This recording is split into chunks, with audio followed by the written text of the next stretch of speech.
નમસ્તે. ગ્રહણ એક પડછાયા દ્વારા રચાતી ઘટના છે. પૌરાણિક માન્યતા અનુસાર ગ્રહણની જુદી જુદી કલ્પનાઓ પ્રવર્તી હતી, પણ આજે આપણી પાસે સ્પષ્ટ રચના છે.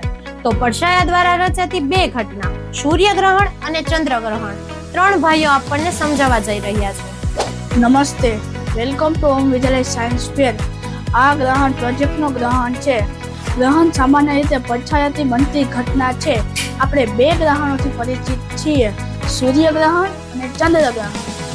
આપણે જોઈએ તો સૂર્યગ્રહણ અમાસના દિવસે થાય છે અને ચંદ્રગ્રહણ પૂનમના દિવસે થાય છે.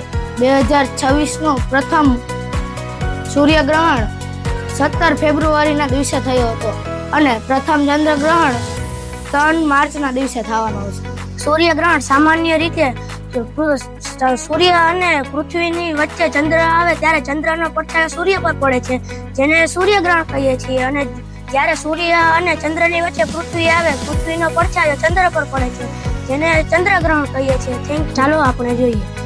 સામાન્ય રીતે સૂર્યગ્રહણ સૂર્ય અને પૃથ્વીની વચ્ચે ચંદ્ર આવે ત્યારે ચંદ્રનો પડછાયો સૂર્ય પર પડે છે, જેને સૂર્યગ્રહણ કહીએ છીએ.